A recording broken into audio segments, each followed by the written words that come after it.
Maintenant, vous allez voir, les sources nous disent que le prophète Mohammed était noir et qu'il avait les cheveux crépus, que les Arabes sont ceux qui ont la peau noire et qui ont les cheveux crépus, que les non-Arabes sont les Perses et les Romains. Ici, aujourd'hui, au XXIe siècle, ce que vous appelez les Arabes, voilà la chevelure qui montre le prophète de l'islam. C'est-à-dire ici, les cheveux du prophète de l'islam sont lisses, donc blancs. On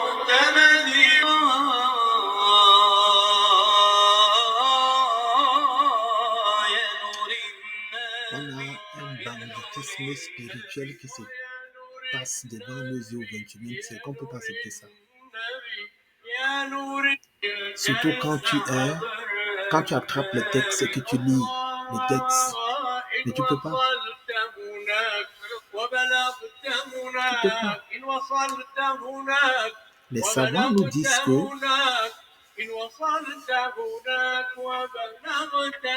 les Arabes étaient les Noirs et que les non-Arabes étaient les Perses et les Romains. Que les Arabes avaient les cheveux crépus. On a même les passages de certains savants qui disent que le prophète était blanc, son pied gauche était blanc, sa joue droite était blanche, sa cuisse était blanche. C'est-à-dire, pour dire que le prophète est noir, c'est catastrophique. C'est comme une bombe atomique. Donc il faut crier les histoires linguistiques que la joue était blanche, les cheveux étaient blancs, tout ça pour justifier que le prophète était blanc. Mais alors qu'on a les savants qui nous confirment la noirceur des Arabes sans ambiguïté. Mais quand il s'agit de dire que le seul noir dans l'islam qui est représenté, c'est Bilal, ça ne crée pas de problème. Mais pour dire que le prophète était noir, c'est un problème. Ce n'est pas prêché dans aucune mosquée dans le monde entier.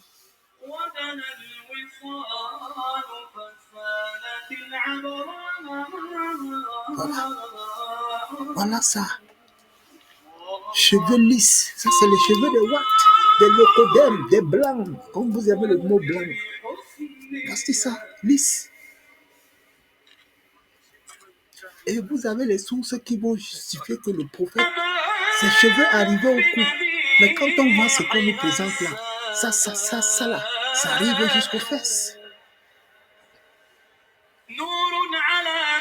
Les sources disent que quand les cheveux du prophète étaient longs, il roulait ça en 4 tresses. Les savants disent que quand les cheveux du prophète étaient trop longs, ça arrivait aux épaules, et non aux reins. C'est qu'on nous présente là. Ça dépasse les épaules. Ça dépasse les épaules, ça part jusqu'aux reins.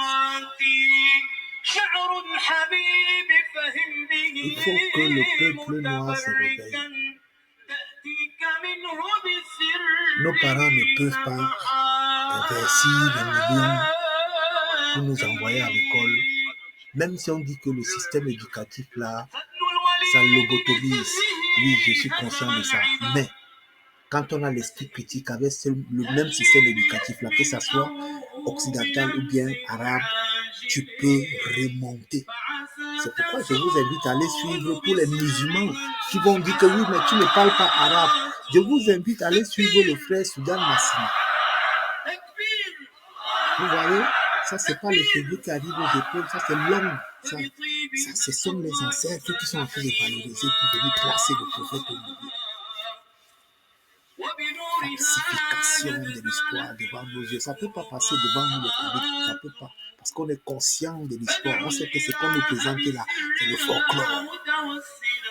L'original est black.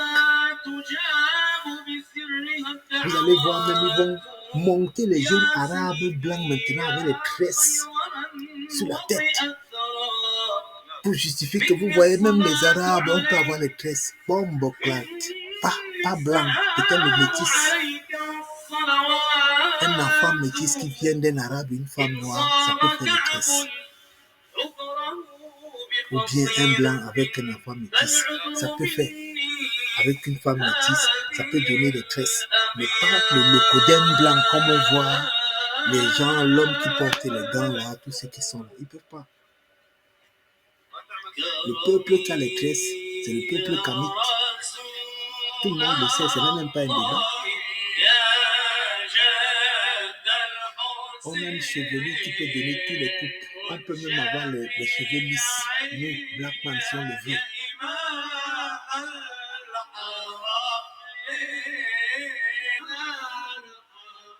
Vous dites qu'on est dans la culture des gens, vous pensez que c'est la blague. C'est pas la blague. L'histoire de la religion a créé ce qu'on appelle génocide sur la terre. Génocide sur la terre. On ne peut pas rester tranquille. Et nous, on voit aujourd'hui, partout où l'islam est rentré, le peuple noir est incapable de science. Ils sont obligés de répéter le folklore des Perses arabisés pour pouvoir s'en sortir. C'est-à-dire le noir musulman, quand tu lui dis comment on appelle Dieu dans sa langue, il est incapable de te dire comment on appelle Dieu dans sa langue. Il est obligé de dire Allah. Donc ça montre que du côté de l'islam, ce n'est plus l'aliénation. Ça a dépassé même le degré de la lobotomisation. L'islam est brut. Brut. J'invite tous les chercheurs à s'intéresser à l'islam. Tous les chercheurs à relire le Coran, à relire les textes des savants islamiques. Mais vous allez comprendre que c'est un autre monde que les gens vivent depuis 1500 ans. C'est la seule religion qui n'a plus fait les réformes, la réforme jusqu'à aujourd'hui. La seule. Parmi les religions dites révélées vulgaires, la seule. Donc ça doit changer.